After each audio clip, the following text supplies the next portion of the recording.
आपला आनंद द्विगुणित करण्यासाठी भव्य Divya Shriram gold palace multipurpose hall, विनम्र सेवा, दर्जेदार सुविधा, आपले शुभ कार्य राजेशाही थाटात, प्रशस्त स्टेज, VIP डायनिंग, भव्य पार्किंग, सुंदर garden, Shriram gold palace and lawns मध्येच, लोणंद पुणे हायवे लगत आदरकी फाटा, महाकाली पार्क, वाठा स्टेशन. संपर्क 9422 600 161.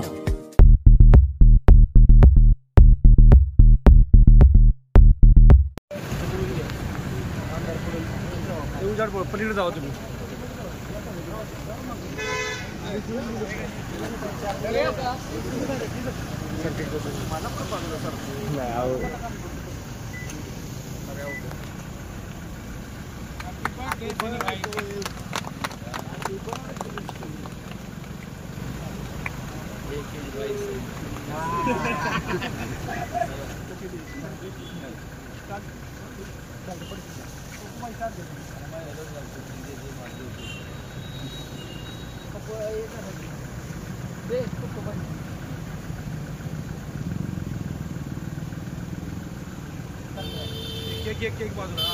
एक बाजूला घ्या.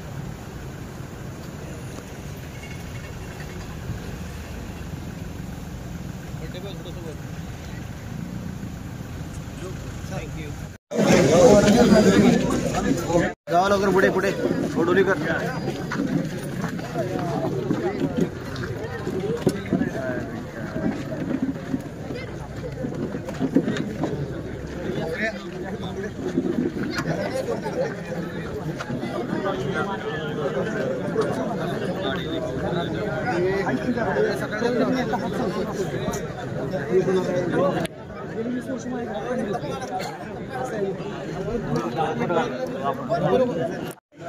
जी झाले, बाकी तुम्हीच बोलणार. या सभेच्या निमित्तानं सहर्ष स्वागत होते. त्याचप्रमाणे सन्माननीय आमदार आजच्या या सभेच्या निमित्तानं आपण करतोय टाळ्या वाजून या दोन्ही महाराज साहेबांचं आपण सहर्ष हार्दिक स्वागत करू लागलेले. पण या समोर येत असणारा या ज्या गोष्टी तुमच्या विचारातून नवीन नवीन तुमच्या पुढे येणाऱ्या वेगवेगळ्या चॅनलच्या माध्यमातून असेल, त्याचबरोबर सोशल मीडिया असेल, याच्या माध्यमातून गोडोलीमधल्या असणाऱ्या वेगवेगळ्या सुविधा या कशा पद्धतीने निर्माण झाल्या, कशा आपण केल्या, त्या तुम्हाला आम्हाला सर्वांना ज्ञात आहेत. आज दोन्ही महाराजांच्या माध्यमातून या गोडोलीमध्ये मला नाही वाटत आता कुठली गोष्ट राहिली. भाजपच्या वरिष्ठ नेत्यांना सातारा मतदारसंघातील उमेदवारास तिकीट मिळेल त्या उमेदवारास गट तट तसेच मतभेद व मनभेद विसरून सातारा जावली मतदारसंघातून भरघोस असे मतदानाचे लीड देऊन विजय करण्याचा शब्द दिला होता. या शब्दाला मान देऊन बाबाराजांनी पायाला भिंगरी लावून माननीय उदयनराजे भोसले यांचे प्रचारार्थ आघाडी घेतली आहे. मला यावेळेस आवर्जून सांगायला आनंद होतो की गोडोली व वाडीव हद्दवाडीमध्ये दोन्ही महाराजांच्या माध्यमातून या गोडोली विभागाचा चेहरा बदलणार आहे. अनेक महत्वाकांक्षी प्रकल्प या दोघांच्या माध्यमातून आकारास येणार असून शाहूनगर गोडोली त्रिशंकू विभागात 24/7 32 कोटींची पाणी योजना, तसेच गोडोली त्रिशंकू विभागासाठी छत्रपती संभाजी स्मारक क्रीडा संकुल व गोडोली तळे सुशोभीकरण या कामामध्ये भरीव निधी दिला आहे. काही कामे पूर्णत्वाच्या मार्गावर येत आहे, काही कामांच्या वर्क ऑर्डर तयार झालेले आहे. या दोघांच्या माध्यमातून गोडोली विभागाचा चेहरा बदलणार आहे. तरी येणाऱ्या निवडणुकीत आपण श्रीमंत छत्रपती खासदार उदयनराजे भोसले यांना भरघोस मताने निवडून आणून त्याचा निर्धार करूया. आणि मी माझं छोटेखानी भाषण संपवतो. जय हिंद, जय महाराज. कायमच आपल्या सर्वांच्या सुखदुःखामध्ये सहभागी असतात, बरोबर असतात.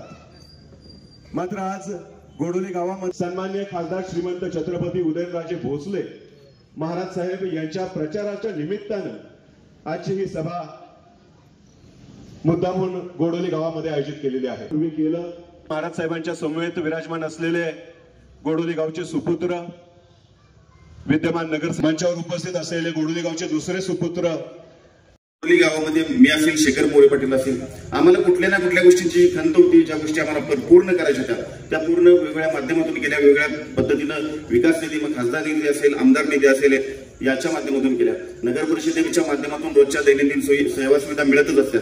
पण ह्या सेवा सुविधा मिळत असताना सुद्धा इतर बऱ्याचशा गोष्टी असतात की ज्याला केंद्र आणि राज्यामध्ये जर सत्तास्थान तुमच्याकडे असेल तरच त्या तुमच्यापर्यंत पोहोचू शकतात. आणि याचं माध्यम हे तुमचे असणारे केंद्र आणि राज्यामधले लोकप्रतिनिधी हे महत्वाचे असतात आणि आपला लोकप्रतिनिधी जर केंद्रामध्ये राज्यामध्ये जर असेल तर तुम्हाला कुठल्याही प्रकारची चिंता भासायची काही कारण नाही। आज तुम्हाला या ठिकाणी मला आवर्जून सांगावंसं वाटतंय की आपल्या गावामधून मतदान चांगल्या प्रकारे होत असतं, पण मी नेहमी बघतो की आमदारकीचं इलेक्शन असो, लोकसभेचं इलेक्शन असो, 2009 पासून आपण एकत्रित लढतोय। नगरपालिका हा विषय बाजूला ठेवा, जिल्हा परिषद पंचायत समिती हा विषय बाजूला ठेवा, पण मतांची टक्केवारी जी त्रिशंकू भागामधून होती ती 33%, 35% ते 41-42% पर्यंत होती। 50% आपण कधी ओलांडले नाही। मला तुम्हाला या ठिकाणी या निमित्तानं सांगायचे, मी विकास कामं किती केली हे मी सांगत बसणार आहे। विकास हा तुमच्या समोर आहे, तुम्ही बघताय रोज। ज्या रस्ते ओलांडताना तुम्हाला त्रास होता, ज्या रस्त्यावरून पाणी वाहत असताना महिला वाहून गेल्या होत्या, त्या ठिकाणी चांगल्या स्वरूपाचे रस्ते झालेत, गटर झालेत, चांगल्या स्वरूपाचे गार्डन्स त्या ठिकाणी उभे राहिलेले आहेत। ह्या विकास बघा आणि मग तुम्ही मतदान करा। बऱ्याचशा लोकांना हौस असते त्याची सुट्टी आपण बाहेर निघून द्यायचं, जाऊ नका।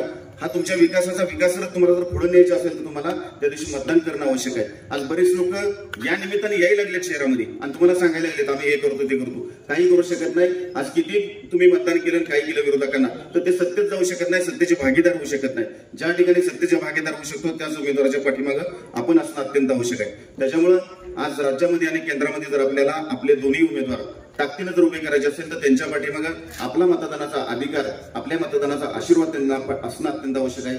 मी आपल्या सर्वांना विनंती करतो की संपूर्ण लोकसभेची यंत्रणा मी जरी बघत असलो, मी रोजची ऑपरेट करत असलो तरी थोडीशी आपल्या भागातून आपल्या लोकांची जबाबदारी आहे। मी संपूर्ण प्रचार यंत्रणेमधली पहिल्या सभेमध्ये आज सामील झालो, कारण ती यंत्रणा राबवत असताना मला शक्य होत नव्हतं। म्हणून मी तुम्हाला सांगतो की मतदानाचा टक्का शाहूपुरी, शाहूनगर, इतर आपला त्रिशंकू भाग या भागातून अत्यंत अल्प प्रमाणात आतापर्यंत होत आलाय। माझी विनंती आहे सर्व कार्यकर्त्यांना, आता दोन्ही महाराजांना किती वेळ मिळतो आपल्या भागामध्ये द्यायला मतदानाच्या दिवशी मला माहित नाही, पण या निवडणुकीमध्ये तुम्ही उमेदवार आहेत असं समजायचं आणि आपण मतदान करून घ्यायचं। ही निवडणूक अत्यंत चुरशीची आपल्याला आपल्या भविष्याच्या प्रगतीची ठरणार आहे।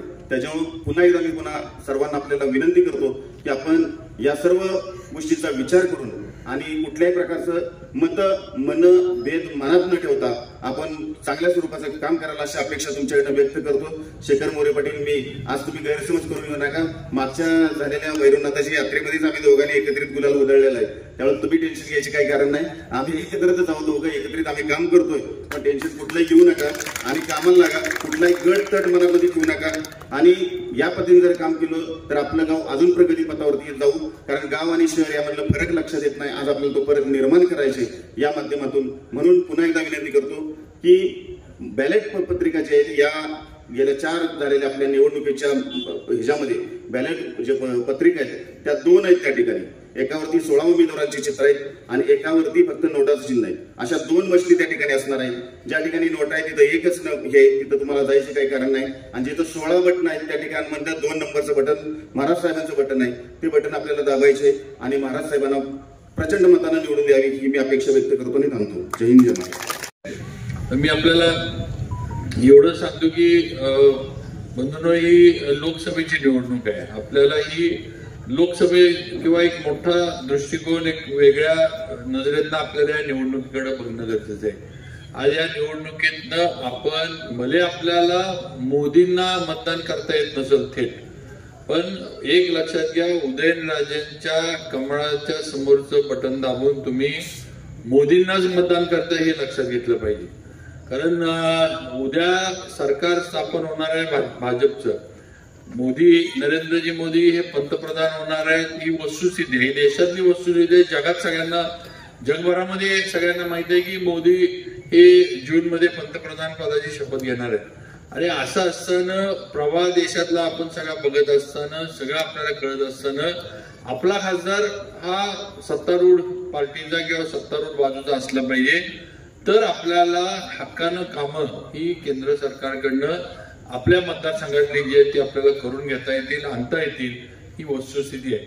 प्रवाहाच्या विरोधात जाऊन प्रवाह सोडून दुसरा काहीतरी निर्णय घेऊन काही फायदा होणार नाही। प्रवाहाच्या विरोधात जाऊन काही होत नाही, दमछाक होती आणि शेवटी माणूस प्रवाहाच्या विरोधात गेल्यावर गटाण्या खाऊन बुडून जातो, ही वस्तुस्थिती आहे। त्यामुळं कुठेही वेगळं काही जे काही टीका टिप्पणी, जे काही समोरचे आता प्रचार म्हटल्यावर सगळे येणार, लोकशाही आहे, आपण कुणाला अडवू शकत नाही, कुणाला नाही म्हणू शकत नाही।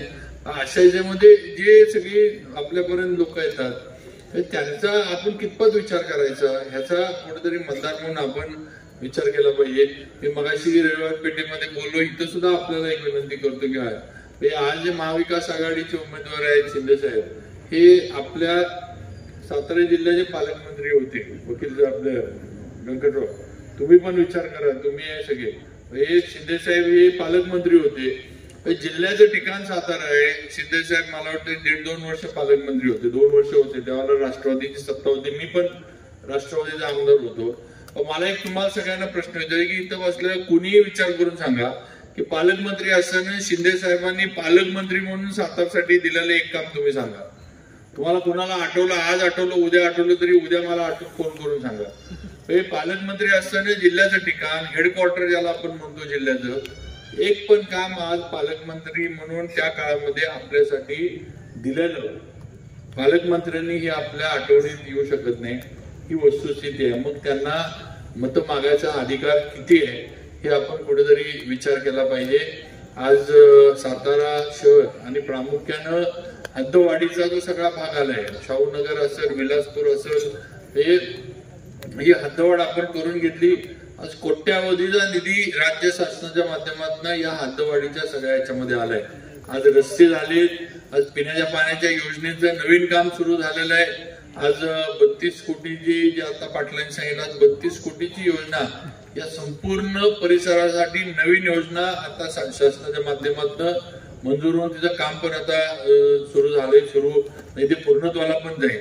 तर मग या गोष्टीचा विचार करा की शेवटी हा सगळा निधी जो आला हा कुठनं आला. ज्या ज्या सुशोभीकरणाच्या गोष्टी इथं पाटलांनी इथं सांगितल्या, मग संभाजी महाराजांच्या पुतळ्याचं असेल, आपलं गोडोली तळ्याचं सुशोभीकरण, किंवा आता नवीनच जे आपलं क्रीडा संकुल इथं उभा करण्याबद्दल जी मंजुरी आपण घेतली त्याचा विषय असेल, किंवा अन्य बाग बगीचे जे प्रत्येक छोट्या छोट्या कॉलन्यांमध्ये आज उभे राहू लागले, आज समाज मंदिर, सभा मंडप जे उभे राहू लागले, ही कुठनं आली, रस्ते कुठनं झाले, हे सगळे जिथं पूर्वी रस्ता नव्हता त्या ठिकाणी रस्ते कुठनं गेले, या सगळ्या गोष्टीचा विचार करा. हे सगळं भाजपमुळं आणि मुख्यमंत्री एकनाथ शिंदे, देवेंद्र फडणवीस यांच्यामुळं हे सगळं झालं. त्यांनी भरभरून आपला निधी दिला, सातारला भरभरून त्यांनी शासनाकडनं तिजोरीतनं निधी दिला, म्हणून आज हे सगळं आपल्या इथं घडतंय.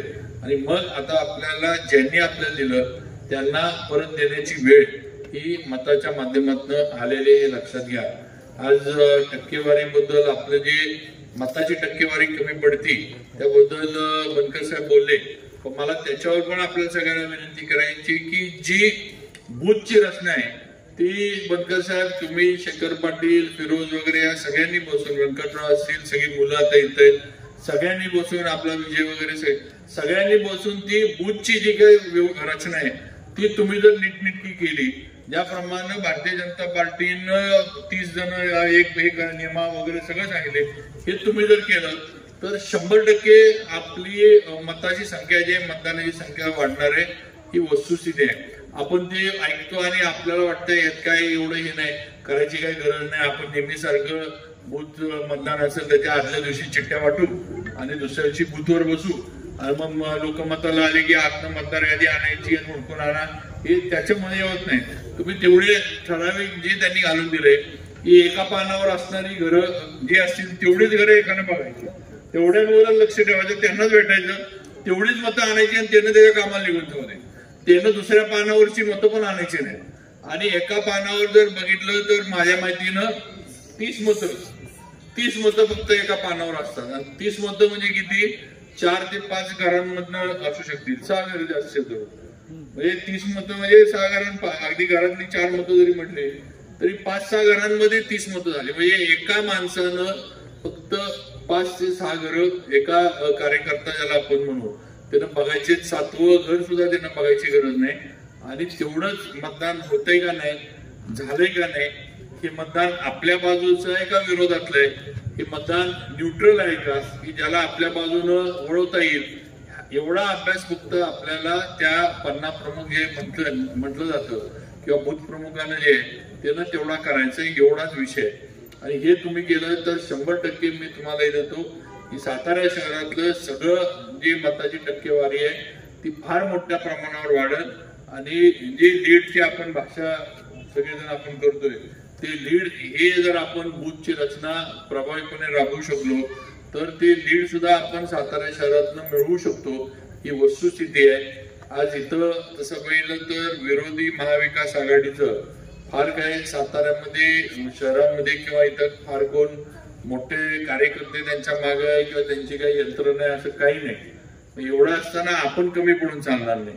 आपण निवांत राहिलो आणि आपण जर कमी पडलो तर मग समोरच्याला विरोधकाला टीव्हीवर बोलण्यात किंवा टीका करण्यात काय अर्थ नाही. त्यामुळं या गोष्टीकडे माझं म्हणणं आहे सगळ्यांनी जास्त लक्ष द्या आणि त्या बूथची जी रचना आहे ती तांत्रिकदृष्ट्या ज्या पद्धतीनं सिद्ध झाले सगळं त्या पद्धतीनं बसवा आणि मताची टक्केवारी वाढवा, म्हणजे आपल्या उमेदवारांचं म्हणजे उदयनराजेंचं लीड वाढेल हे आपण सगळ्यांनी लक्षात घ्या. एवढंच सांगतो आणि सगळ्यांना विनंती करतो की 7 तारखेला आपलं सर्वांचं होणारं मतदान हे कमळाच्या समोरचं बटन दाबून देशासाठी, देशाच्या संरक्षणासाठी, देशाच्या भवितव्यासाठी, भारतासाठी आणि भारतीयांच्या सन्मानासाठी, पंतप्रधान मोदीजींसाठी आपण सर्वांनी उदयनराजेंना द्यावं एवढी विनंती करतो आणि थांबतो. जय हिंद, जय महाराष्ट्र. या ठिकाणी उपस्थित असलेले आमचे बंधुराजांनी सातारा जवळचे मतदारसंघाचे कार्यक्षम असे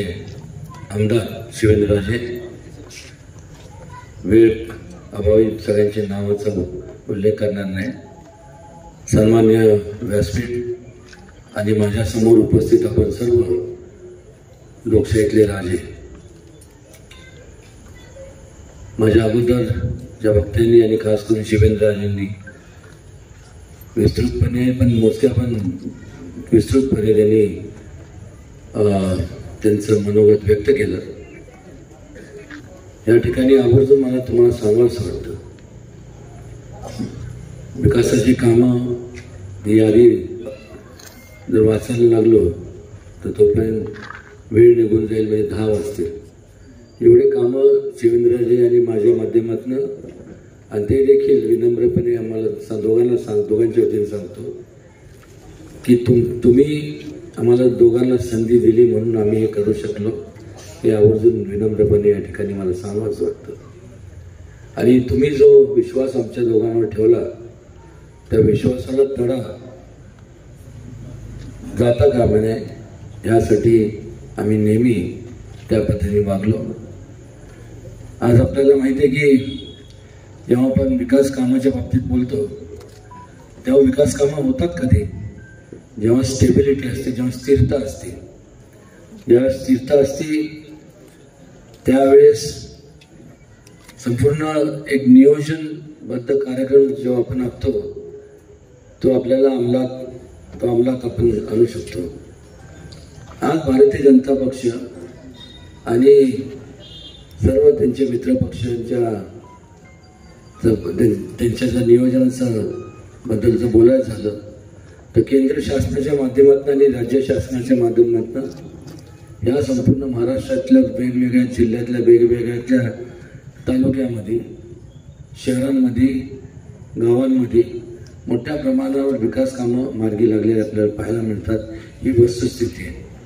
एका बाजूला असं एक चांगलं सकारात्मक चित्र आपल्याला पाहायला मिळतं आणि दुसऱ्या बाजूला आपण जर काँग्रेस आणि महाविकास आघाडीचा जर विचार केला तर त्यांचा अजून पंतप्रधानांचा उमेदवार ह्याच्यावरच वादावादी चालू आहे. कुठल्याही प्रकारचं स्थिरता नाही, किंवा एवढा अस्थिरपणा जाणवतो. कोणाबद्दल बरोबर संभाषण नसल्यामुळं कुठल्याही प्रकारचं नियोजनबद्ध कार्यक्रम ते आखू शकले नाही. आणि जेव्हा कुठल्याही प्रकारचा कार्यक्रम नसतो त्यावेळेस प्रगतीच्या ऐवजी एक तर संपूर्ण सगळं ठप्प होतं विकास कामं, नाहीतर मग अधोगतीच्या दिशेने वाटचाल झालेली आपल्याला पाहायला मिळतं. आणि खरं तर हे सगळं करत असताना बऱ्याचशा वेळेस जेव्हा मला तर वाटतं की त्यांनी त्यांचं महाविकास आघाडी आणि एकंदरीत संपूर्ण त्याचा विस्कळीतपणा, दडमळीतपणा आणि तिथं असताना जो कुठल्या प्रकारचा ताळमेळ नाही हे पाहता मी असं म्हणेन ती महाविकास आघाडी नाही तर महाभकास आघाडी असं म्हणलं तर काय चुकीचं ठरणार नाही. चेष्टेचा भाग जाऊन दे, पण ही वस्तुस्थिती आहे. आणि 5 वर्षाचा कालावधी जो असतो तो छोटा कालावधी नसतो. भरपूर 5 वर्षाच्या कालावधीमध्ये आपल्याला भरपूर कामं मार्गी आपण लावू शकतो. आणि त्यामुळं तुमचं मत जे आहे हे लाख मोलाचं आहे. कारण मागच्या वेळेस असंच जेव्हा संपूर्ण भारतीय जनता पार्टी आणि मित्र पक्षांचं सरकार होतं 99 साली, तुम्ही सर्वांनी त्यावेळेस, तुम्ही म्हणजे इन जनरल महाराष्ट्रातल्या जे लोकशाहीतले सगळे ते तुम्ही राजे आहात, तुम्ही कौल विरोधात दिला. आणि 1-2 नाही तर नव्हे तर 15 वर्ष भारतीय जनता पक्षाला सत्तेपासून बाजूला ठेवलं. परिणाम काय झाला तर जे म्हणून ह्या संपूर्ण जे विकासाच्या कामाच्या बाबतीत एकदम मरगळ आली, कुठल्या प्रकारचे फंड देऊ शकले नाही. या ठिकाणी तुम्ही बघा त्या काळात काहीच घडलं नाही. पण मात्र ज्या वेळेस तुम्ही परिवर्तन केलं, पुन्हा महायुतीला तुम्ही सत्तेत आणलं, तुम्ही जे आशीर्वाद दिले आणि नरेंद्र मोदींच्या कुशल नेतृत्वाखाली केंद्रात आणि राज्यात जे काही सरकार चालू आहे भारतीय जनता पक्ष मित्र पक्षांचं महायुतीचं, त्यामुळं त्यावेळेस 15 वर्षाचा काल कुठलाही निधी आला नाही. आता एवढ्या मोठ्या प्रमाणावरती निधी आपल्या सातारा शहराचाच आपण विचार केला तर केला, बाकी जिल्ह्याचं तर वेगळंच आहे.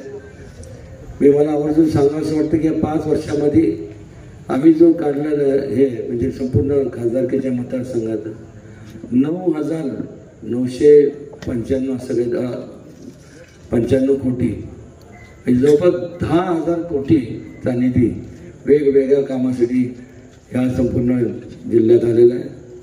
त्याचा आम्ही आमच्या जाहीरनाम्यामध्ये उल्लेख केला, ते छापला. तो जाहीरनामा आपल्यापर्यंत या एकडं काही ठिकाणी पोच झालाय. तर त्याच्यात आपण बघा म्हणजे त्यात खोटं काही नाही. जेव्हा जे आलेलं आहे जे दिसते आपल्याला त्याचीच मांडणी केली. आणि हे होत असताना मगाशी शिवेंद्रराजेंनी ज्याचा उल्लेख केला, सत्ता ही कोणाची येणार ह्याच्याबद्दल म्हणजे दुमत कोणाचंच नाही आहे. आणि असं असताना मग आपलं मत वाया का घालवायचं आणि कशा करता. पण आत्ताचे जे सध्याचे जे महाविकास आघाडीचे जे उमेदवार आहेत यांनी त्यांच्या ज्या संपूर्ण ज्यावेळेस त्यांनी पालकमंत्री या म्हणून या ठिकाणी कार्यरत होते 15 वर्षाच्या कालावधीमध्ये, त्यावेळेस झालं काय तर कुठल्या प्रकारचा निधी तर दिला नाही.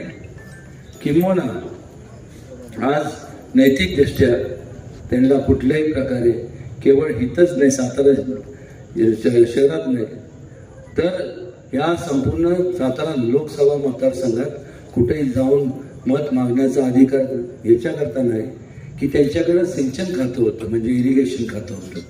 आणि ह्या 15 वर्षाच्या कालावधीत 1 रुपया सुद्धा ह्या जिल्ह्याकरता निधी त्यांनी दिला नाही. बरेच प्रकल्प रखडले गेले.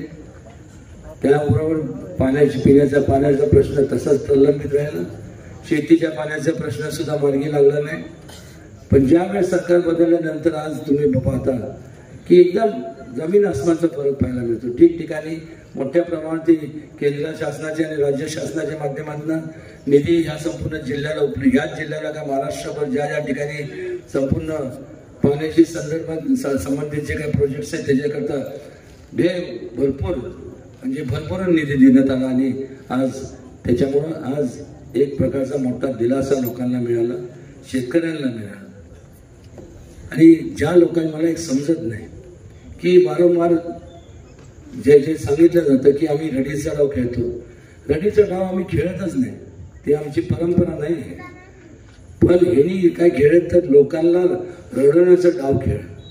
ज्या लोकांच्या जीवावरती ते मोठे झाले त्या त्यांच्या टाळूवरच संपूर्ण मलिदा संपूर्ण त्यांना डबऱ्यात घालण्याचं काम केलं आणि संपूर्ण मलिदा खान यांनी संपूर्ण एक प्रकारचा घोटाळा केला आणि ते सिद्ध झालं.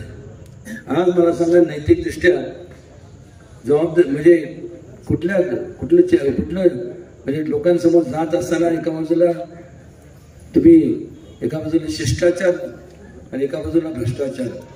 लोक भ्रष्टाचाराला कधीच मतदान करत नाही आणि जर ज्या लोकांच्या बाबतीत असं घडलं आज मला सांगा की आज त्या लोकांची काय अवस्था आहे आणि इथं तर ते निवडून येणारच नाही. कारण की कालची जी सभा होती ती प्रचाराची सभा नव्हती, ती विजयाची सभा होती आणि औपचारिकता फक्त बाकी राहिलेली आहे. 7 तारखेला मतदान आणि 4 तारखेला निकाल.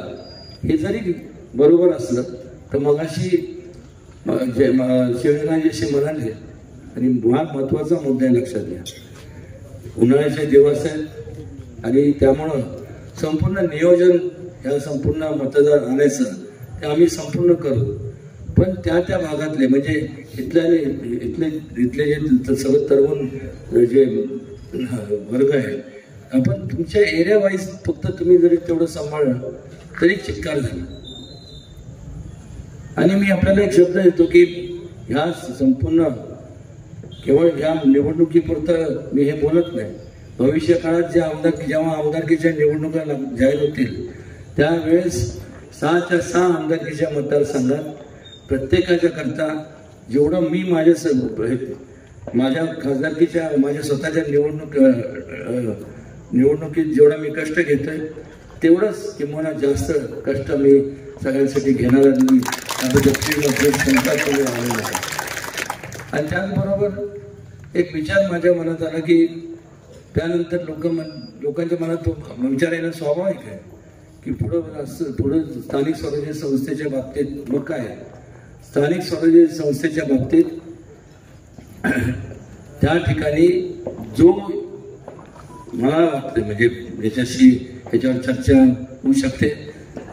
जे काय तज्ज्ञ संपूर्ण शिवराजी तज्ज्ञ त्यांचे सहकारी आहेत त्यांनी व आमच्याबरोबर माझ्याबरोबर जे त्यांनी बसावं आणि ज्याचं आजपर्यंत ज्यांनी जास्त लोकांची सेवा केली आहे हा निकष मला लावला तर ते जास्त उपयुक्त राहील. कारण की लोक जेव्हा खासदार आमदार किंवा लोकप्रतिनिधी निवडून देतात त्यावेळेस त्यांची अपेक्षा असते की त्या आपल्या लोकप्रतिनिधींकडनं जास्तीत जास्त आपले विकास कामं मार्गी लागले पाहिजेत. आणि हे बोलत असताना आपण दुसरा एक विचार करणं गरजेचं आहे की देवी सांगितलं जातं मी कालच्या सभेत थोडं बोललो म्हणजे कारण नसताना जातीमध्ये तेढ निर्माण करायचं काम चालू आहे की संविधान बदललं जाणार. संविधान बदलण्याचा विशेष उद्भवत नाही. आज आपल्या डॉक्टर बाबासाहेब आंबेडकर यांच्या कुशल नेतृत्वाखाली आज त्यांच्याप्रती जे संपूर्ण सहकारी होते हे संपूर्ण संविधान तयार बनवण्यात एवढे बारीक बारकावे त्यांनी मायक्रो प्लॅनिंगनी आणि संपूर्ण बारकावे विचारात घेऊन आपलं संविधान तयार केले गेले. किंवा ह्या संपूर्ण जगभरात जर विचार केला तर आपलं संविधान जे आहे त्याच्या जवळपास दुसऱ्या कुठल्याही देशाचं जर आपण कम्पेअर केलं किंवा त्याची तुलना केली तर तेवढं बारकाई तिथं पाहण्यात आलेलं नाही. आणि हे बोलत असताना त्याच्या मागचं एकच कारण की संविधान बदलणार आणि आरक्षण जे आहे ते त्याच्यावर तुमच्या आरक्षणावर गदा येणार. आणि मग कारण असताना जेव्हा आता त्यांच्याकडे काय उरलेलं नाही विकास कामांच्या बाबतीत कुठं काय बोलू शकत नाही कारण कुठले कामं त्यांनी मार्गी लावलेच नाही. आता बोलायचं काय तर पुन्हा एकदा लोकांमध्ये जातीमध्ये फूट पाडण्याचं जे काम कटकारस्थान जे करतात ते अक्षरशः अत्यंत घृणास्पद किळस वाटण्यासारखं असं त्यांचे आज हे मार्ग ते अवलंबतात आहे. पण आणि मग लोकांपर्यंत जाऊन सांगतात की चांगलं जसं म्हटलं तर ते झालं 400 पार कशा करता लागतात ह्याच्या करतात त्याच्या करतात. इतिहासात जरा डोकं पाहणार नाही. या अगोदर काय झालं इंदिरा गांधींनी ज्या वेळेस त्यांनी कुठल्या प्रकारचे विकास कामं मार्गी लावले नाही फक्त घोषणा दिल्या. काय घोषणा दिल्या तर गरिबी हटाओ देश बचाओ, जय जवान जय किसान चांगलं आहे, पण त्यांच्या संदर्भात ठोस पावलं का उचलले गेले नाहीत? ठोस पावलं किसान गरिबांच्या बाबतीत, उपेक्षित वर्गाच्या बाबतीत, महिलांच्या बाबतीत, तरुणांच्या बाबतीत, त्यानंतर जवानांच्या बाबतीत, ज्याच्यामुळं आज आपण मोकळा श्वास आणि सुखरूप आपण आपल्या घरदारात म्हणजे आपण राहू शकतो. त्याचबरोबर शेतकरी वर्गाच्या बाबतीत जे जे ध्येय धोरणं राबवले गेले, ज्या योजना मार्गी लावल्या, ह्या कधी लावल्या गेल्या? या 10 वर्षाच्या कालावधीमध्ये जेव्हा नरेंद्र मोदीजी यांनी ज्या संपूर्ण तुमच्या आमच्या सगळ्यांच्या आशीर्वादाने या भारतीय जनता पक्षाने मित्र पक्षाचं ज्यावेळेस केंद्रात सरकार आलं आणि राज्यात आलं, त्यावेळेस हे संपूर्ण योजना मार्गी आपण लावू शकलो. कारण की एक प्रकारची स्टेबिलिटी असणं गरजेचं आहे. आणि म्हणून आपण तुमचं जे मत आहे हे आमच्या दृष्टिकोनातून तर महत्त्वाचं आहेच, पण त्याच्यापेक्षा तुमचं जे वैचारिक मत आहे, तुमचे जे विचार आहे ते देखील आमच्या आमच्या दृष्टिकोनातून तेवढेच महत्त्वाचे आहे. कारण हे जेव्हा आपण प्रगतीच्या विकासाच्या जेव्हा आपण विचार करतो, आपल्याला काय डेव्हलपमेंट केली पाहिजे, तेव्हा प्रत्येकात या ठिकाणी तुम्ही सुद्धा तुम्हाला पण तुमच्या मनात काय जे विचार असतील ते सांगितले पाहिजे त्या भागात. कारण की तुम्ही ज्या भागात तुम्ही राहता तिथं तिथल्या अडचणी किंवा तिथं काय केलं पाहिजे हे स्वाभाविक आहे. तिथं घर असल्यामुळे तुम्ही विचार करायचं ना, हा परिसराचा इथं हे असं केलं तर हे छान दिसेल किंवा त्याचा उपयोग लोकांच्या करता येईल. असे जे तुमचे डेव्हलपमेंटच्या बाबतीतले विचार आहेत ते आवर्जून मला आणि शिवेंद्रजींना आपण सांगा. निश्चित त्याच्यावरती इम्प्लिमेंटेशन किंवा त्याच्यावरती संपूर्ण ते विचारात घेऊन त्याच्यावरती अंमलबजावणी निश्चितपणे आम्ही करू. फार वेळ झाला आणि परत बोलण्यासारखं आहे, पण एवढंच सांगतो की ह्या जातीच्या राजकारणामुळं की रिझर्वेशन हे असं कधी होणार नाही. आणि संविधानाचे तर बदलणं सोडून द्या, यांनी तर संविधान संपूर्ण नरडच कापून टाकलं संविधानचं. त्या काळात ज्यावेळेस यांनी कामं केली नाही, लोकांचा उठाव व्हायला लागला. आता कसं यांना थांबवायचं, तर इंदिरा गांधींनी एमर्जन्सी डिक्लेअर करून टाकली. ज्या महात्मा गांधींनी सांगितलं होतं की पंचायत राजची संकल्पना मांडली, ती म्हणजे काय की जोपर्यंत सत्तेचं विकेंद्रीकरण होत नाही आणि सर्वसामान्य माणसांच्या हातात सत्ता स्थानं जात नाही, तोपर्यंत खऱ्या अर्थाने लोकशाही ह्या देशामध्ये नांदणार नाही. ह्याने काय केलं की उलट सत्तेचं केंद्रीकरण केलं.